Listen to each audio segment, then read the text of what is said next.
columna y baluarte de la verdad, edificando con sana doctrina a la Iglesia de Cristo.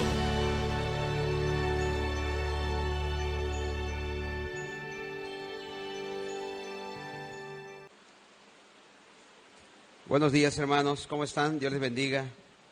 Qué gusto verlos de nuevo. Vamos a, por favor, abrir nuestras Biblias. Continuamos exponiendo el Evangelio de Mateo y hemos llegado a los 12 apóstoles. Vamos a Mateo capítulo 10, por favor, versículos 2 y 3.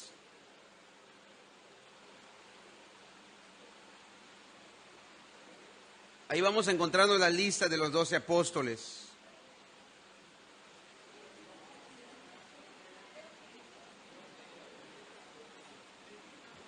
Ya hemos visto los 6 primeros apóstoles.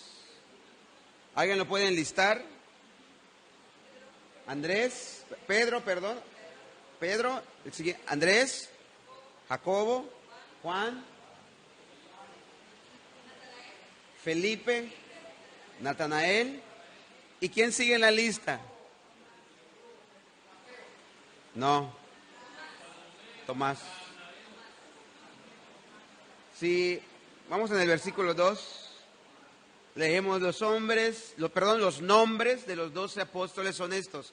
Primero, Simón, quien llegó a ser llamado Pedro, y Andrés, su hermano, Jacobo, hijo de Zebedeo, y Juan, su hermano. Versículo 3. Felipe, que ya hemos hablado de él. Bartolomé también, que es Natanael. ¿Y ahorita quién sigue? Tomás. Aquí que llegamos a Tomás, hoy vamos a exponer al apóstol Tomás. Muy bien, vamos a leer allá en Juan 11:16, por favor, una referencia al apóstol Tomás. Es un poco extraño decir apóstol Tomás, ¿no? O sea, no estamos familiarizados con decimos apóstol Pablo, apóstol Pedro, apóstol Juan, pero apóstol Tomás no estamos muy acostumbrados. Pero es apóstol, está en la lista de los apóstoles. Y dice así: dijo entonces Tomás, llamado, ¿cómo era llamado? ¿Alguien sabe qué significa dídimo? ¿Por qué dídimo? Gemelo. Se cree que Tomás entonces era gemelo, o tenía su gemelo o su gemela. A sus condiscípulos, ¿qué dijo Tomás? Vamos también nosotros para que muramos con él. ¿Ya oramos por el tema? ¿No hemos orado? Vamos a orar, hermanos, por favor. Señor, te doy gracias por esta mañana. Te ruego, bendito Dios, que tu palabra nos enseñe. Ayúdame a predicar, ayúdame a exponer, por favor, bendito Dios. Asimismo te ruego por los oyentes, para que tengan en su corazón la disposición, que tengan un corazón abierto, tengan una mente abierta a escuchar, Señor, tu mensaje. Ayúdanos, por favor, Padre, a entender, a comprender lo que tu palabra dice, Señor, acerca de Tomás. Y lo que sea imitable, Señor, que estemos dispuestos a imitar. O lo que sea evitable, estemos dispuestos a evitarlo también. Por favor, Padre, en el nombre de Jesús te lo pido. Amén. Hermanos, como hemos visto hasta ahora, uno de los hechos que sobresale en la vida de los 12 apóstoles es cuán sencillos y poco refinados eran cuando Jesús los encontró. Los 12, con la excepción de Judas Iscariote, eran de Galilea. Toda esta región era predominantemente rural y estaba formada por pequeñas aldeas y villas, por pequeños pueblecitos, podemos decir. Su gente no era de ninguna manera de élite, no eran conocidos por su educación académica, era lo más común y corriente entre lo común y corriente. Eran pescadores y campesinos. Así eran también los discípulos. En forma deliberada, Jesús pasó de alto la aristocracia, la influencia o los influyentes y escogió hombres y mayormente de los despreciables de la sociedad. Así ha sido siempre el sistema de Dios. Leemos ahí en el Salmo 8:2, cómo Él exalta al humilde y pone en su lugar a los soberbios. Dice el salmista: de la boca de los niños y de los que maman, fundaste la alabanza a causa de tus enemigos, porque hacer callar al enemigo y al vengativo. Leemos también en pasajes como Isaías 25, 5 y 6. Por favor, 26, 5 y 6. Isaías 26. Porque derribó a los que moraban en lugar sublime y humilló a la ciudad exaltada, la humilló hasta la tierra, la derribó hasta el polvo. Siguiente. Él hollará los pies del afligido, los pasos de los menesterosos. Hermanos, Dios le dijo a Israel, como dice Ezequiel 21, 26, y dejaré en medio de ti, Sofonías 3, 12. Y dejaré en medio de ti un pueblo humilde y pobre, el cual confiará en el nombre de Jehová. Y también exclama Ezequiel 21, 26, así ha dicho Jehová el Señor, depón la tiara, quita la corona, esto no será más así, sea exaltado lo bajo y humillado lo alto. Así que, hermanos, no es de sorprender entonces que Jesús desdeñara la creencia que tenían ciertas personas de creerse superiores. Los líderes religiosos de sus días, como la vasta mayoría de las celebridades religiosas aún en nuestro tiempo, eran ciegos guiando a ciegos. Los líderes religiosos en el tiempo de Jesús, aquellos a quienes se les veneraba, aquellos a quienes se les daba honra, se les admiraba. En aquel tiempo, cuando Jesús se presenta y vemos cómo Jesús confronta la hipocresía de toda esa élite religiosa. La mayor parte de los miembros de la jerarquía religiosa judía en los días de Jesús eran tan ciegos espiritualmente que cuando el Mesías vino e hizo milagros delante de sus propios ojos, aún así no lo vieron como el Mesías. Más bien lo vieron como un entrometido, como un intruso, lo consideraron su enemigo y desde el mismo comienzo, desde el primer momento que él predicó en público, buscaron la manera de darle muerte. Por ejemplo, ahí en Lucas capítulo 4, versículo 28 al 29, podemos encontrar esto, confirmando lo que acabo de decir, cuando Jesucristo predicaba en público y cómo reaccionaban aquellos religiosos. Al oír estas cosas, todos en la sinagoga se llenaron de ira y levantándose le echaron fuera de la ciudad y le llevaron hasta la cumbre del monte sobre el cual estaba edificada la ciudad de ellos para despeñarle. Querían acabar con Jesús. Al final fueron al jefe de los sacerdotes y el concilio gobernante de Israel los que guiaron a la multitud a pedir la sangre de Jesús. Por favor, quiero que noten esto. La jerarquía religiosa rechazó a Jesús. Rechazaba a Jesús, lo odiaba. Entonces, no es de extrañarse que cuando llegó el momento para que Jesús eligiera y nombrara a los apóstoles, él no se fijara en la élite religiosa y en cambio Jesús escogiera a hombres de fe, hombres sencillos, hombres que eran del vulgo desde el punto de vista terrenal. No era que los líderes religiosos que se creían justos no creyeran en los milagros de Jesús. Escuche esto. En ninguna parte del Evangelio se dice que alguien haya negado la realidad de los milagros de Jesús. ¿Quién hubiera podido negarlos? Eran tantos y la gran mayoría hechos públicamente que ni el más escéptico de los enemigos de Jesús se habría atrevido a negarlos. Por supuesto, algunos trataron de formar desesperadamente, de atribuir esos milagros de Jesús al poder de Satanás. Ya no podían negar que esos eran milagros reales. Y al no poderlos negar como milagros reales, ¿qué es lo que tuvieron que decir para no reconocer a Jesús como el Mesías? Mateo 12:24, por favor. Se los atribuyeron esos milagros a los demonios, a Satanás, y de esa manera blasfemando al mismo Hijo de Dios. Mas los fariseos al oírlo decían: este no echa fuera a los demonios, sino por Belcebú, príncipe de los demonios. Nadie, sin embargo, negó jamás que los milagros fueran reales.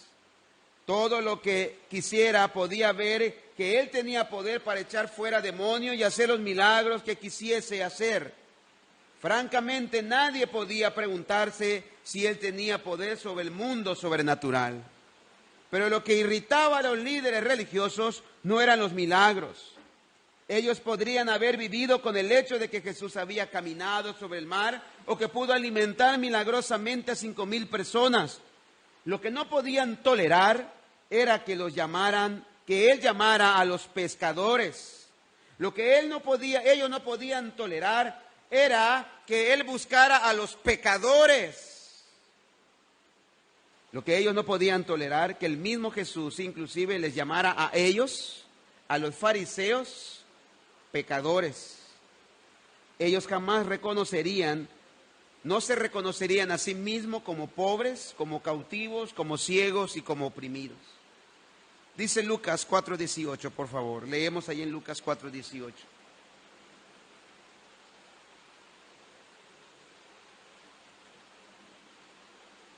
El Espíritu del Señor está sobre mí, por cuanto me ha ungido para dar buenas nuevas a los pobres. Me ha enviado a sanar a los quebrantados de corazón, a pregonar libertad a los cautivos y vista a los ciegos, a poner libertad a los oprimidos. Dando a entender que Jesús se dirigía a los pecadores y no a hombres como a ellos creían que eran, santos, justos a sus propios ojos, por la esclavitud de su propia iniquidad, y que necesitaban perdón y ser limpios, no lo pudieron tolerar. Por lo tanto, fue finalmente por su mensaje que ellos lo odiaron. La élite religiosa lo insultaron y terminaron matándolo. Por eso fue que cuando llegó el tiempo para que nombrara a Jesús a los apóstoles, ¿a quién crees que escoge? Vemos que escogió a hombres humildes, hombres comunes y corrientes, hombres que no fueron renuentes para reconocer su propia pecaminosidad. Aquí encontramos entonces, hermanos, de una manera general en todo este mensaje de los 12 apóstoles, que hasta ahora hemos llegado al séptimo de los 12 apóstoles, encontramos que Jesús llama a hombres que reconocen su propia condición pecaminosa. Él no va a llamar a hombres o a personas que no reconozcan su propia pecaminosidad. Entonces nos encontramos con esta verdad. Y así llegamos con el apóstol Tomás. Regresamos a esa lista, por favor, en Mateo 10, versículo 3. Felipe, Bartolomé y llegamos a Tomás. El tercer apóstol en el segundo grupo de 4 es también un nombre familiar, Tomás. Como decimos muchas veces cuando queremos comprobar algo y no creemos, así como Santo Tomás, hasta ¿no? O ver para creer. Con frecuencia se le llama Tomás el incrédulo.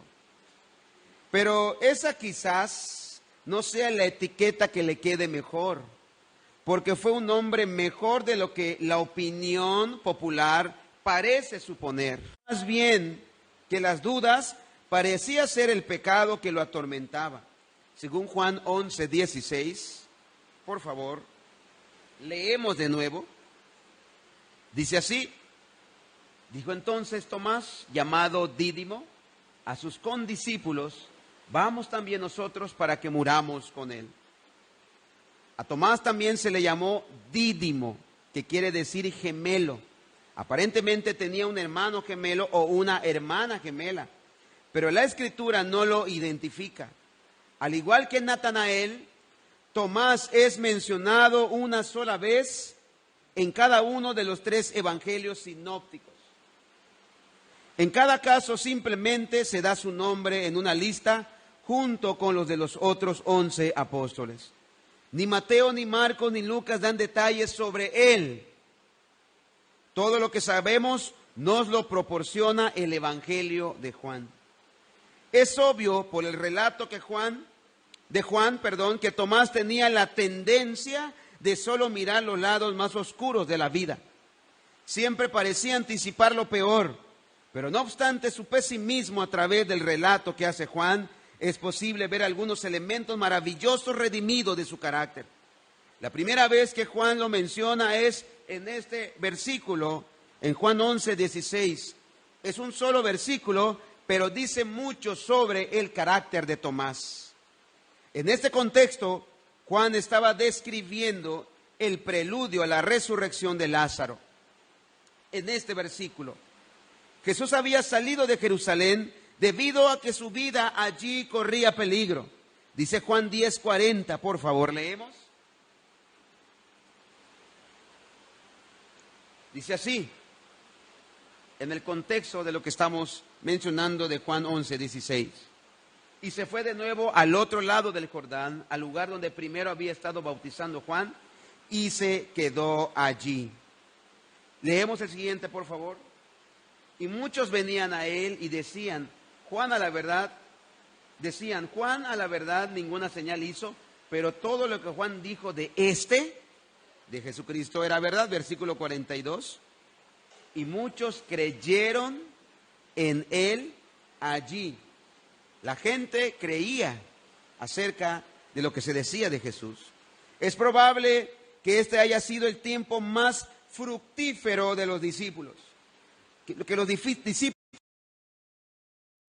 empezaron desde que comenzaron a seguir a Jesús. La gente respondía muy bien, las almas se convertían y Jesús pudo ministrar libremente sin la oposición de los gobernantes religiosos de Jerusalén.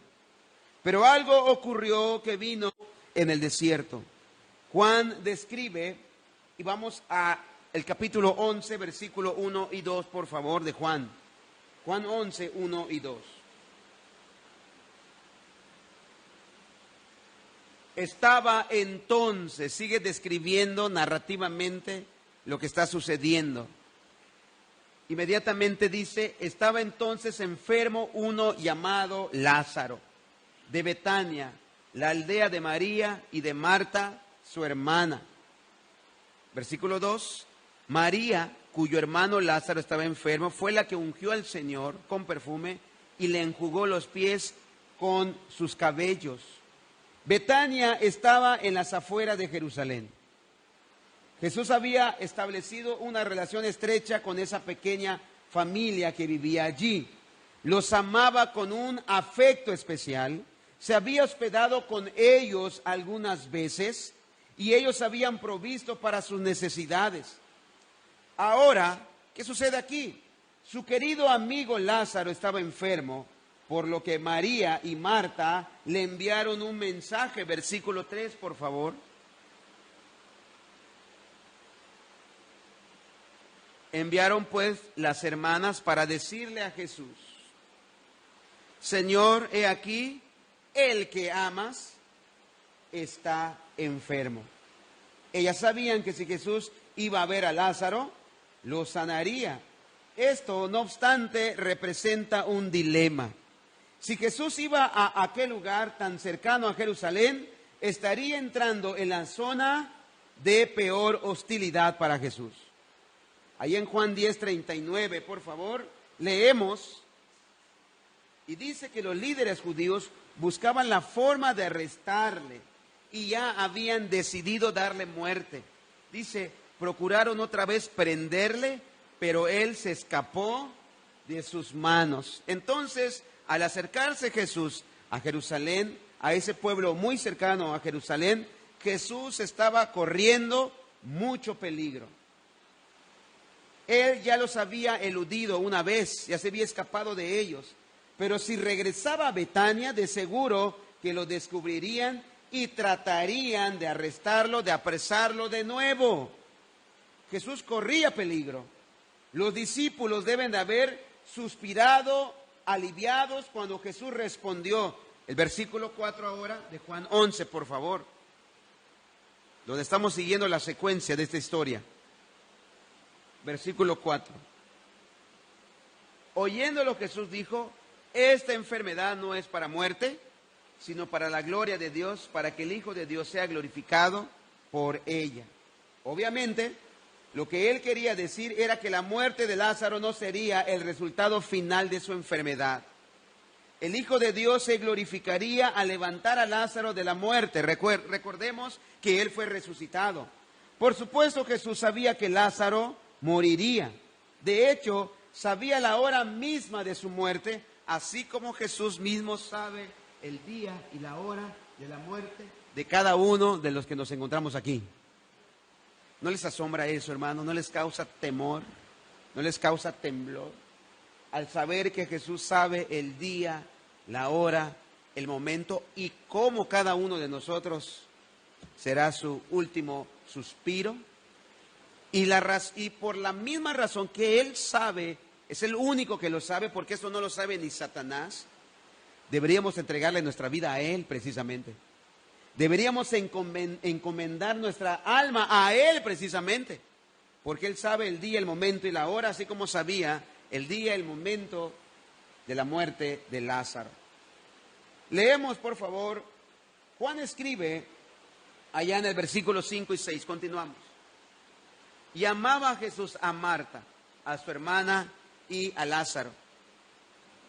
Cuando oyó pues que estaba enfermo, se quedó 2 días más en el lugar donde estaba. A primera vista, esa parece una extraña conclusión, ¿no? Una extraña conclusión de Jesús, una extraña decisión de Jesús, porque dice, Jesús amaba a Lázaro y a su familia. Sin embargo, se quedó donde estaba mientras Lázaro moría.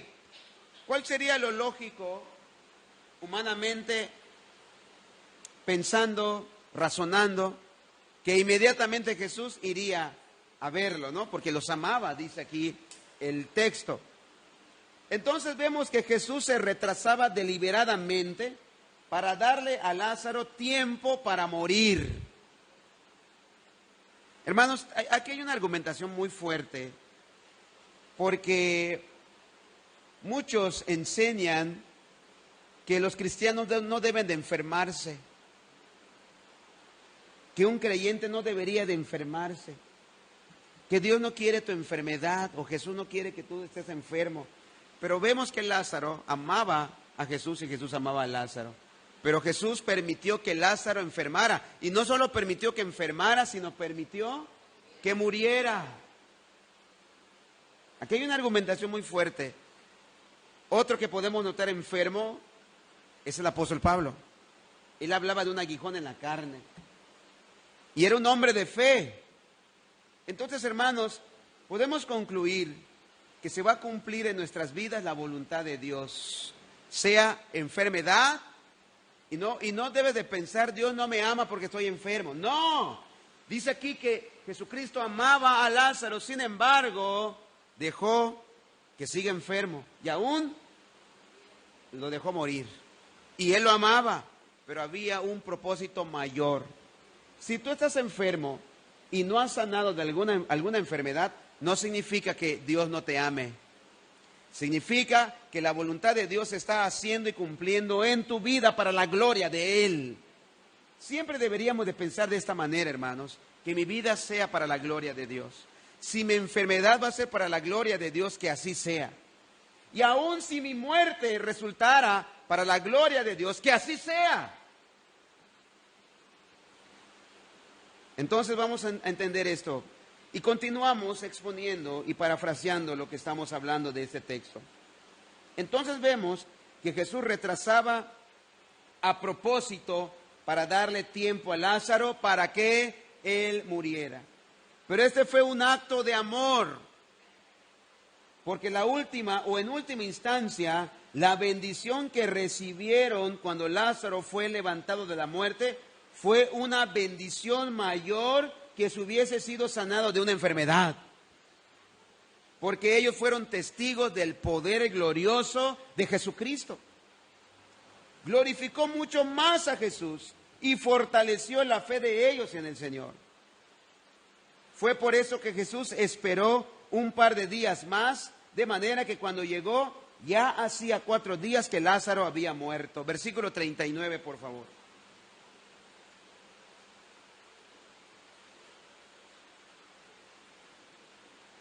Dijo Jesús, quitad la piedra. Marta, la hermana del que había muerto, le dijo, Señor, hiede ya, porque es de 4 días. Ya hasta apestaba, ya estaba descompuesto. Era una masa de carne descompuesta. Ya ni el cuerpo de Lázaro se reconocía. Jesús, por supuesto, con su conocimiento sobrenatural, sabía exactamente cuándo había muerto Lázaro. Por eso fue que esperó. Leemos el versículo 7, por favor, de este mismo capítulo.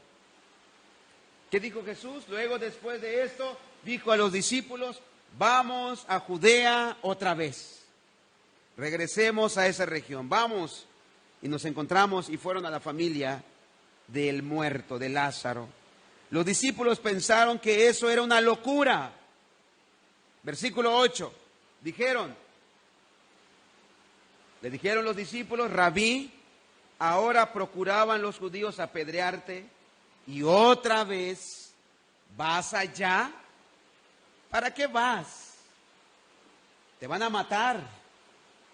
Los discípulos pensaron que esa era una locura. Definitivamente ellos no querían volver a Jerusalén. El ministerio en el desierto les estaba yendo bien, era fenomenal. Tenía muchos seguidores, ¿no acabamos de leer eso? Mucha gente estaba creyendo en él. En Jerusalén corría el riesgo de ser apedreado. Y no solamente él, sino también sus discípulos. Aquel no era el mejor momento para ir a Betania, que estaba virtualmente a la vista del templo. Era un pueblo muy cercano, donde los enemigos de Jesús tenían su cuartel general. Inmediatamente iba a correr la voz, iban a saber y estar enterados que Jesús estaba cerca de ese pueblo. Iban a ir a buscarlo y a matarlo. Es interesante la respuesta de Jesús con la que les dio una ilustración. Por favor, siguientes 2 versículos.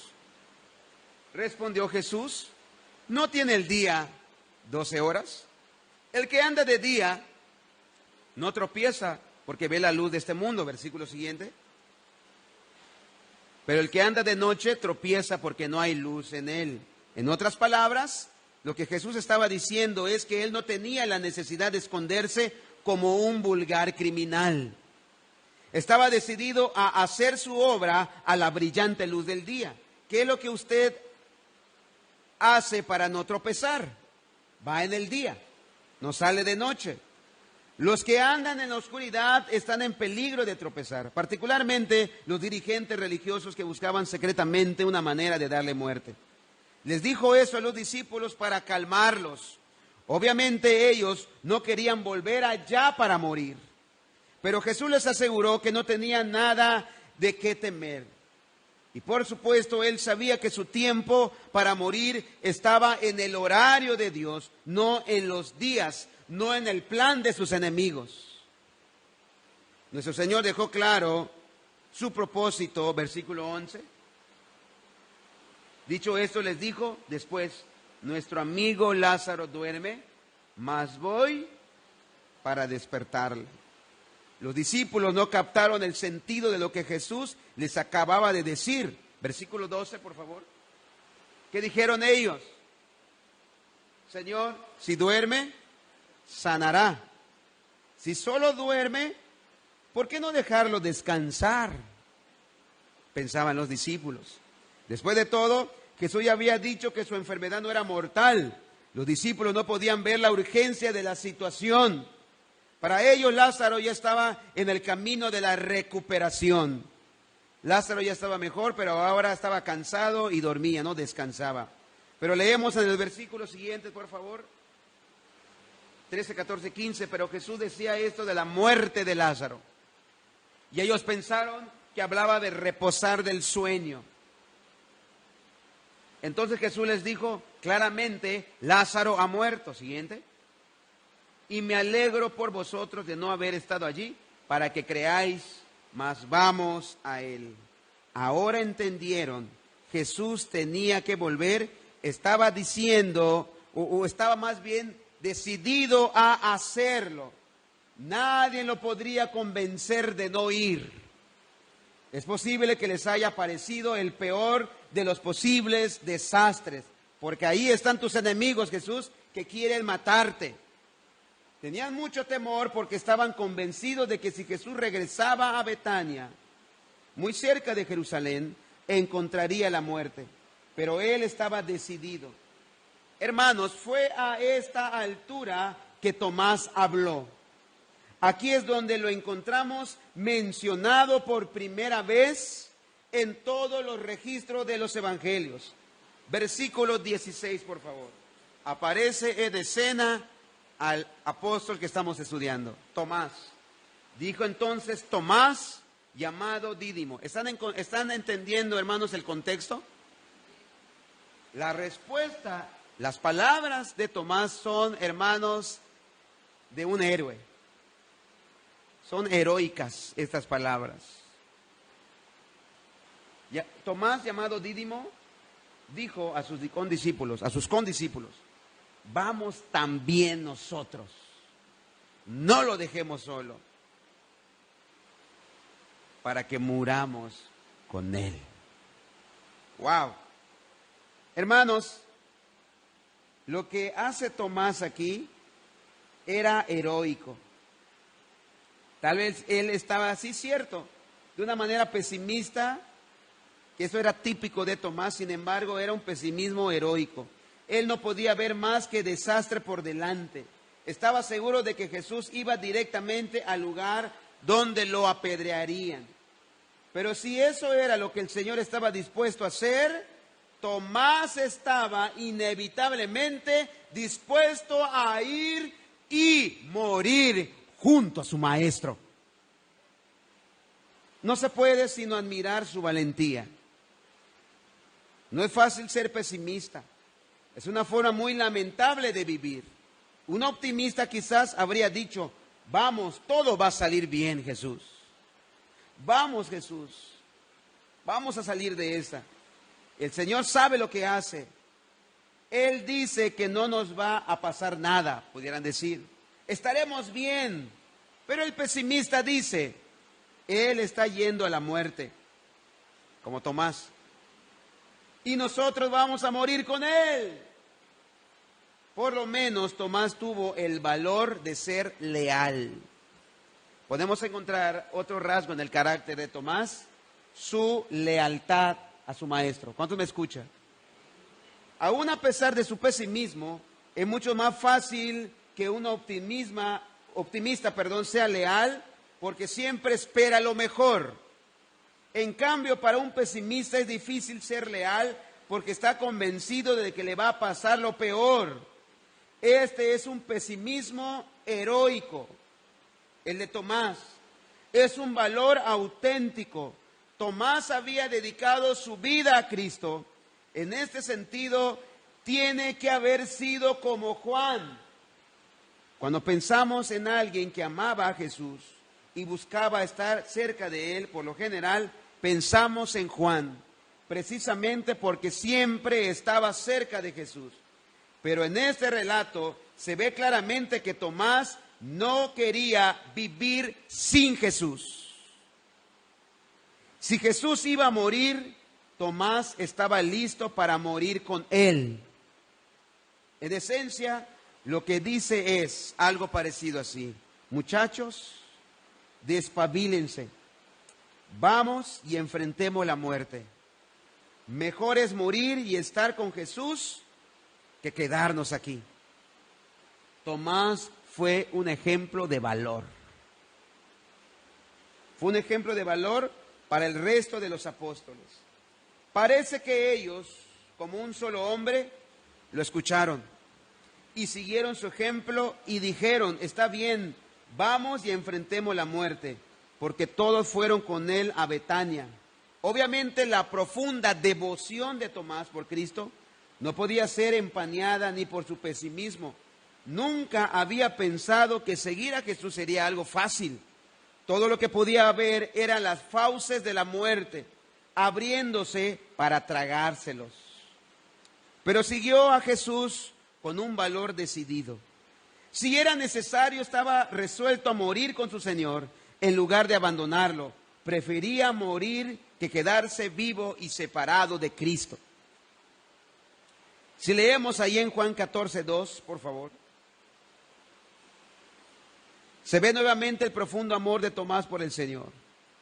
Usted recordará de nuestro estudio sobre Felipe que Jesús les habló de su inminente partida. Y Jesús dijo, en la casa de mi Padre muchas moradas hay. Si así no fuera, yo os lo hubiera dicho. Voy pues a preparar lugar para vosotros. Leemos el siguiente versículo, por favor. Y si me fuere y os prepararé el lugar, vendré otra vez y os tomaré a mí mismo, para que donde yo estoy, vosotros también estéis. Siguiente, por favor. Y ya sabéis a dónde voy y sabéis el camino. En el versículo 5, por favor, leemos, le dijo Tomás. ¿Quién le dijo? Vean su pasión de Tomás, por favor. Vean su denuedo de Tomás. Vean su devoción de Tomás por Jesús. Señor, no sabemos a dónde vas. ¿Cómo pues podemos saber el camino? De nuevo vemos su pesimismo. En esencia él estaba diciendo, tú te vas, nunca podremos llegar a donde tú vas. Ni siquiera sabemos cómo llegar allí. ¿Cómo se supone que llegaremos? Sería mejor que muriéramos contigo, porque entonces no habría separación. Si morimos juntos, permaneceremos juntos. Pero si te vas solo, ¿cómo te vamos a poder encontrar? Ni siquiera sabemos cómo llegar a ese lugar. Aquí tenemos a un hombre con un amor profundo, Tomás. Un hombre cuya relación con Cristo era tan fuerte que nunca quiso estar separado de él. Su corazón decayó al oír que Jesús hablaba de dejarlos. Eso lo destrozó. La sola idea de perder a Cristo lo paralizaba. Durante aquellos años había estado tan apegado a Jesús que se habría sentido feliz de morir con Cristo, pero no podía aceptar la idea de vivir sin Él. No podemos dejar de admirar su devoción a Cristo. Esto fue abrumador para Tomás y sus peores temores se cumplieron. Jesús murió y Tomás no. Tomás no quería separarse ni un momento de Jesús, ni aún en su muerte, porque quiero ir contigo. No sé cómo llegar a donde tú vas, así que morimos contigo mejor. Prefiero morir contigo. No quiero separarme ni un instante de ti. Entonces, hermanos, encontramos el siguiente cuadro de Tomás en Juan capítulo 20, 24. Después de la muerte de Jesús, los discípulos fueron presa de un dolor profundo y todos se juntaron para consolarse mutuamente. Todos se juntaron excepto Tomás.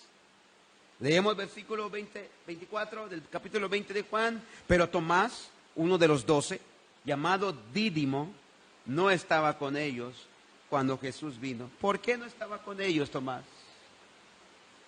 Qué lástima que no haya estado allí, Tomás, cuando Jesús vino y se apareció a ellos.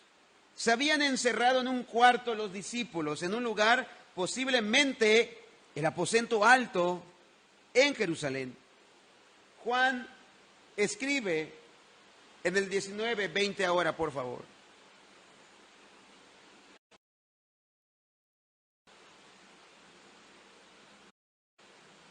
Y muchos de los judíos leyeron este título porque el lugar donde Jesús fue crucificado estaba cerca de la ciudad y el título estaba escrito en hebreo, en griego. En el mismo capítulo, hermano, pero del versículo, capítulo 20, versículos 19 y 20.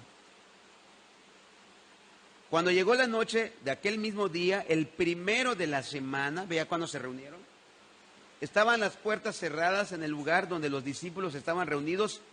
¿Por qué estaban reunidos ahí? Dice, por miedo de los judíos. Vino Jesús y puesto en medio les dijo, paz a vosotros. El versículo 20. Y cuando les hubo dicho esto, les mostró las manos y el costado, y los discípulos se regocijaron viendo al Señor. Hermanos, todos los discípulos estaban reunidos ahí. Fueron testigos de Jesús que había resucitado, menos uno. ¿Quién? ¿Quién no estaba presente ahí? Tomás. Tomás se perdió todo esto. ¿Por qué no estaba ahí Tomás? ¿A qué conclusión pudiéramos llegar? Es posible que Tomás, siendo tan negativo, tan pesimista, una persona tan melancólica, haya estado absolutamente destrozado en algún lugar, sumiéndose en su propio dolor. Él no podía ver sino lo peor de las cosas. Ahora su miedo se había hecho realidad. Jesús se había ido. Y Tomás estaba seguro de que nunca más lo volvería a ver. Posiblemente haya estado pensando que nunca encontraría el camino para llegar hasta donde estaba Jesús. Porque Tomás preguntó, Señor, no conocemos el camino para llegar a ti. ¿Cómo llegaremos a ti? Sin duda, Tomás estaba lamentándose por no haber muerto con Jesús, como en primera instancia había determinado hacer. Tal vez Tomás se sintió solo, traicionado, rechazado, abandonado. Todo había terminado para Tomás, aparentemente. Aquel a quien amaba tan profundamente se había ido, y eso lo había destrozado el corazón. No estaba de humor para socializar. Estaba con el corazón destrozado, hecho pedazos, devastado. Lo único que quería era estar solo. Sencillamente no estaba para hablar de asuntos habituales. No se sentía con ganas de estar con otras personas, aun si se tratara de sus amigos. Versículo 25, por favor. Le dijeron, pues, los otros discípulos, porque Tomás no estaba cuando apareció Jesús, al Señor hemos visto. ¿Cómo crees que le haya recibido esa noticia, Tomás? Al Señor hemos visto. Él les dijo, ¿qué dijo el pesimista de Tomás? Si no viere en sus manos la señal de los clavos, y metiere mi dedo en el lugar de los clavos, y metiere mi mano en su costado, no creeré. Los discípulos estaban emocionados y estaban ansiosos de compartir esta buena noticia a Tomás. Pero alguien en el estado de ánimo en que se encontraba Tomás no iba a alegrarse tan fácilmente. Seguía siendo un pesimista sin esperanza. Todo lo que podía ver era el lado de las cosas negativas, de las malas cosas. Y esto parecía demasiado bueno para ser verdad. Su respuesta de Tomás, si no viera en sus manos la señal de los clavos, y metiera mi dedo en el lugar de los clavos, y metiera mi mano en su costado, no creeré. Pero Tomás, lo hemos visto. Pero también yo quiero abrazarlo, yo quiero sentirlo, quiero palparlo. Y por esta afirmación de Tomás es que llegó a ser conocido como Tomás el incrédulo. Pero hermanos, no seamos tan duros con él, seamos honestos. Recuerde, los otros discípulos tampoco creyeron en la resurrección hasta que vieron a Jesús. Por ejemplo, Mateo 16:10 dice esto claramente, ninguno creyó. Mateo 16:10, por favor. Así que dejemos de decirle a Tomás, Tomás el incrédulo. Dice así, ni de los 7 panes, Marcos, hermano. Le dije Mateo, Marcos 16:10.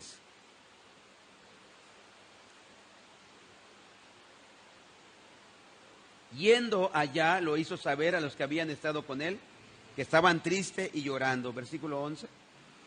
Ellos, cuando oyeron que vivía y que había sido visto por ella, no le creyeron. Así que, hermanos, todos los discípulos también resultaron ser incrédulos, así como Tomás. Así que no seamos tan severos y quitemos la etiqueta a Tomás el incrédulo, porque todos fueron incrédulos. Y dice que después que María Magdalena lo vio, lo que acabamos de leer, yendo ella lo hizo saber a los que habían estado con él que estaban tristes, llorando. Ellos, cuando oyeron que vivía y que habían sido vistos por ella, no le creyeron. Los dos discípulos en el camino que se narra allá en el versículo 13, por favor, de Juan 20.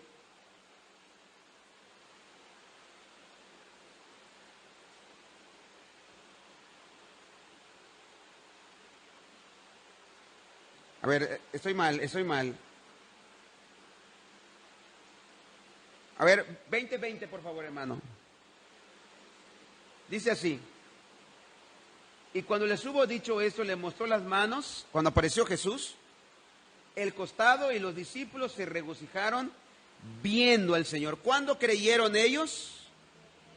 Cuando Jesús se les aparece resucitado. Y también se narra acerca de los dos discípulos en el camino de Emaús, que anduvieron con él una larga distancia antes de darse cuenta de que era Jesús.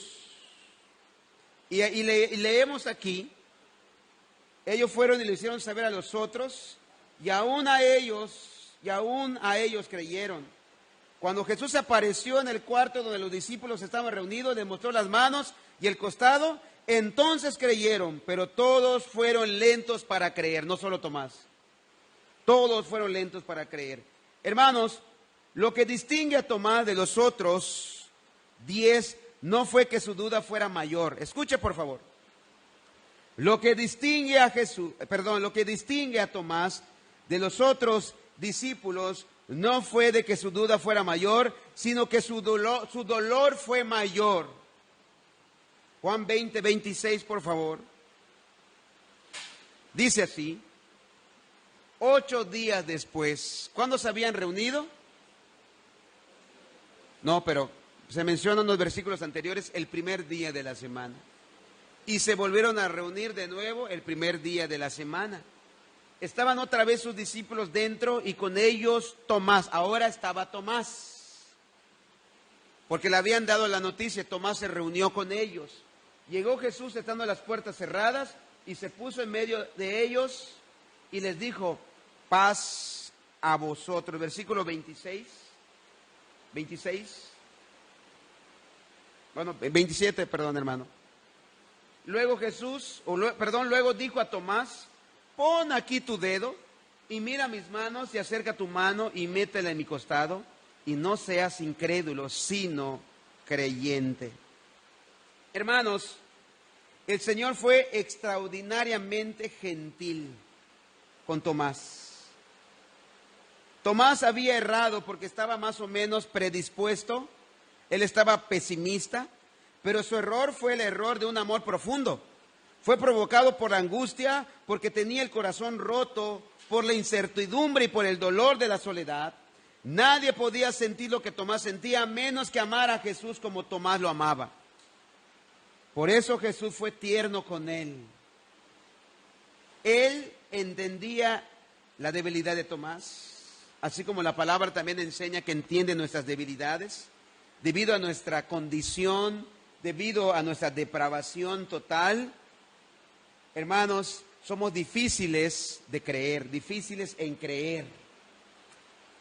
Ahí en Hebreos 4:15 habla acerca de que Él, como nuestro sacerdote, puede comprender nuestras debilidades, porque no tenemos un sumo sacerdote que no pueda compadecerse de nuestras debilidades, incluyendo nuestra incredulidad, sino uno que fue tentado en todo según nuestra semejanza, pero sin pecado. Es decir, que Él entiende nuestras debilidades, Él entiende nuestras dudas, Él simpatiza con nuestra incertidumbre. Jesús es paciente con nuestro pesimismo. Y mientras reconocemos esto como debilidades, debemos también reconocer la heroica devoción de Tomás por Cristo, lo que lo hizo entender que sería mejor morir que vivir separado de su Señor. La prueba de su amor es la profundidad de su desesperación. Es la demostración de su amor. Cuando no ve al Maestro, cuando no ve a su amado Jesucristo, siente una desesperación. Entonces Tomás hizo lo que fue probablemente la más grande afirmación jamás salida de los labios de los apóstoles, que dice el versículo 28, ahí en Juan 20.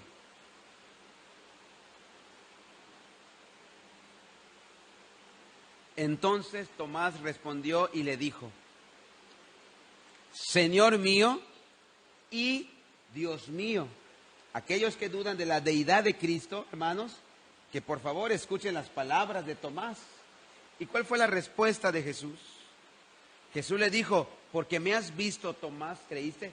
¿Negó Cristo que le llamaran Dios? No, lo aceptó. Aquellos que niegan la deidad de Cristo, por favor, que lean este pasaje, que lo estudien, que lo analicen. Jesús acepta y dice: porque me has visto, Tomás, ¿creíste? Bienaventurados los que no vieron y creyeron. De pronto, la melancolía, el desconsuelo, el negativismo y la tendencia a la depresión de Tomás desaparecieron. Pero no desaparecieron por un instante, sino que desaparecieron para siempre. Ante la noticia, la aparición de Cristo, ante la evidencia, ante la demostración de testigo ocular de que Cristo vive. Eso entonces acabó con la tristeza, acabó con la angustia, con la depresión de Tomás. Hermanos, la noticia de que Cristo vive es un motivo de gozo para todos los que somos creyentes. Y en ese momento fue transformado Tomás en un gran evangelista.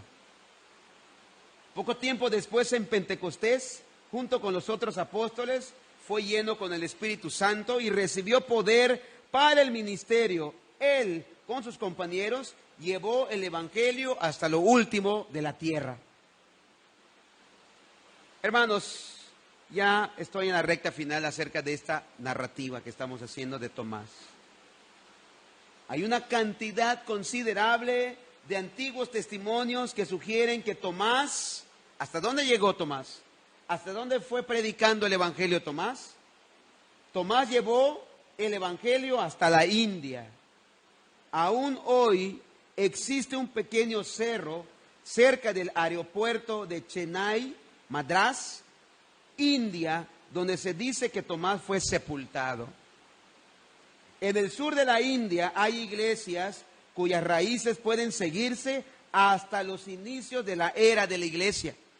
Y la tradición dice que fueron fundadas bajo el ministerio de Tomás.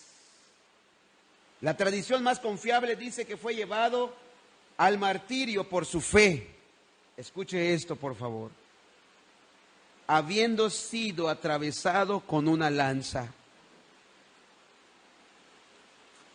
Y eso fue lo que le ocurrió. Y debemos de pensar que el apóstol, cuya fe maduró cuando vio la marca de la lanza en el costado de su maestro, sufrió el martirio, muriendo atravesado por una lanza. Escúcheme, por favor.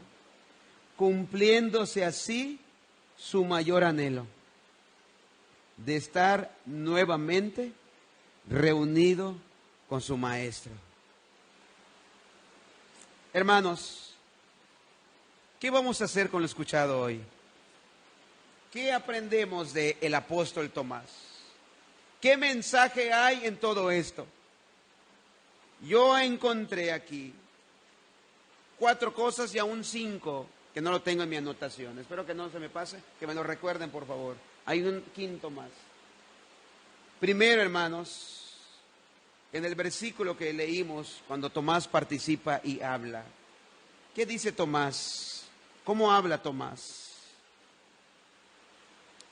Dice Tomás, cuando él participa, ahí en el versículo 16, por favor, hermano, vamos nosotros para que muramos con él.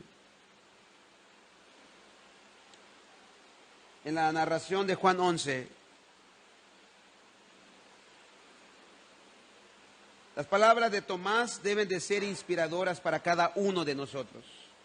¿Qué dijo Tomás? Vamos también nosotros para que muramos con él. Hermanos, las palabras de Tomás deben de ser inspiradoras para cada uno de nosotros. Vamos también nosotros para que muramos con él. Debería despertar en nosotros un ánimo y sentido de lealtad a nuestro Señor. No solo dispuestos a vivir como es agradable a Él, no solamente dispuestos a vivir por Él, sino también dispuestos a morir por Él, como Tomás mismo lo experimentó. Tomás murió por Él. Debemos no solo admirar su valentía, su lealtad, sino también debemos imitarla. ¿Cuántos viven por Él? Y te aseguro que aquel que está dispuesto a vivir por Él, estará también dispuesto a morir por Él. Yo te pudiera preguntar ahora, ¿cuántos están dispuestos a vivir por Él? También debes estar dispuesto a morir por Él, como dijo Tomás. Vamos también nosotros para que muramos con Él. Segundo, en estas mismas palabras inspiradoras de Tomás, se observa que ya no podía vivir sin Cristo. Él estaba dispuesto a morir con Él. Notamos aquí un hombre con un amor profundo a su Señor. No quería, ya no podía vivir separado de su Maestro. No quería vivir separado de su Maestro y ya no podía vivir separado de su Maestro. Ya no imaginaba la vida sin Jesús.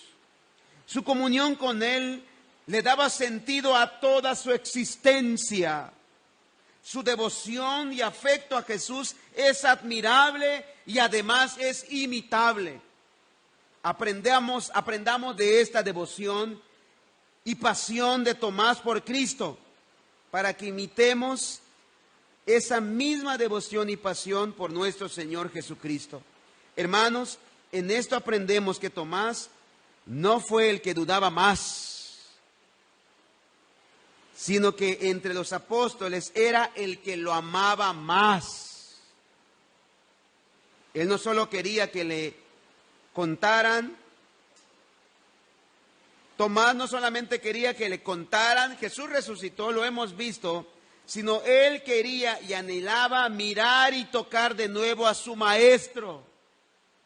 Por eso cuando él muere, para él fue, entonces, hermano, un acceso a Cristo. Y si nosotros miramos así como Tomás, vamos a recibir la muerte no con temor, sino como un privilegio, porque nos vamos a reunir de nuevo con nuestro Maestro, con nuestro Salvador. Miremos y observemos e imitemos esa tremenda declaración de Tomás. Hizo una declaración tremenda. ¿Qué fue la declaración que hizo Tomás? Esta afirmación tremenda. Señor mío, le dice a Jesús, y Dios mío. Esta misma declaración también nosotros debemos de hacer. Señor mío, Jesucristo, tú eres Dios. ¿Qué hizo Jesús? ¿Lo negó? ¿Cuántos dioses existen? Uno solo. Como algunos dicen por allá. Entonces existen 3 dioses, porque hablamos de la Trinidad y creemos en la Trinidad. No, no creemos en 3 dioses. Creemos en un solo Dios que se ha manifestado en 3 personas. El Padre, el Hijo y el Espíritu Santo. Y aquí hay una evidencia donde Tomás le dice, Señor mío, y le dice, Dios mío. Y Jesús no niega esa adoración. Jesús no niega, sino que recibe esa declaración. Y cuarto, podemos mirar que la muerte para él, lo que dije hace un momento, era el acceso de encontrarse de nuevo con su amado Señor. No era que buscaba la muerte. No era como esas personas que se quieran suicidar. Pero sí sabía que a través de ella, que a través de la muerte, se reencontraría con su Maestro. ¿Te imaginas la esperanza cuando a Tomás lo agarraron? No explican exactamente cómo fue la muerte, Pero te puedes imaginar, ahí lo tenían a Tomás amenazándolo de muerte y Tomás diciendo, adelante, háganlo. Porque para mí, decía Pablo, el vivir es Cristo y el morir es mucho mejor. Porque me encontraré de nuevo en los brazos de mi amado Señor Jesucristo. Adelante, clávame la lanza, así como mi maestro también lo sufrió. Háganlo. ¿Cuántos están dispuestos, hermanos, a hacer esta declaración en el momento de su muerte? Escuche lo que le digo. Y no se olvide de este mensaje. Así como Tomás, un día también nosotros, si tendremos el privilegio, hermanos, de recordar esto y estando en el lecho de dolor, que no sea un sufrimiento nuestra muerte, sino que podamos decir en nuestra fe, adelante, espero mi muerte, porque esto es un acceso para encontrarme con mi Señor, con mi amado Señor. Y digamos como dijo el apóstol Pablo, para mí el vivir es Cristo y el morir es ganancia. Así que la muerte no nos debe causar miedo, sino que la muerte nos debe causar esperanza. La esperanza de encontrarnos con nuestro amado Salvador. ¿Cuántos quisieran contemplar el rostro de aquel que dio su vida por ti? Que aún tú sin conocerlo, que aún tú sin saber que había y existía, Él moría por ti en la cruz del Calvario, poniendo su vida por ti. Les dije que me recordaran, hermanos, el quinto, el 5. Aprendemos algo en el carácter de Cristo. Todos tenemos debilidades. Y Cristo, hermanos, entiende y comprende nuestras debilidades. Y Él nos perdona. ¿Qué hizo con Tomás, hermanos? Jesús ya lo sabía. Pon tu mano aquí, Tomás. Pon tu dedo aquí, Tomás. Las palabras de Tomás. Y sé creyente, sé crédulo. Así nosotros, hermanos, tal vez en algún momento hemos mostrado momentos de incredulidad. ¿No es así? Tomás era cristiano, pero vemos su debilidad, su pesimismo. Pero sin embargo Jesús fue paciente con él. Jesús fue misericordioso con él. Jesús fue tierno con él. Así que, hermanos, nuestras debilidades, si nosotros le confesamos nuestros pecados y reconocerlo, Él es paciente con nosotros y está dispuesto a perdonarnos. Amén. Y aquí finaliza, hermanos, así finaliza la vida de Tomás, que ahora se encuentra sin duda en los brazos de su amado Salvador. ¿Qué vas a hacer tú hoy con este tema? ¿Qué harás tú con este tema, con lo que escuchaste hoy?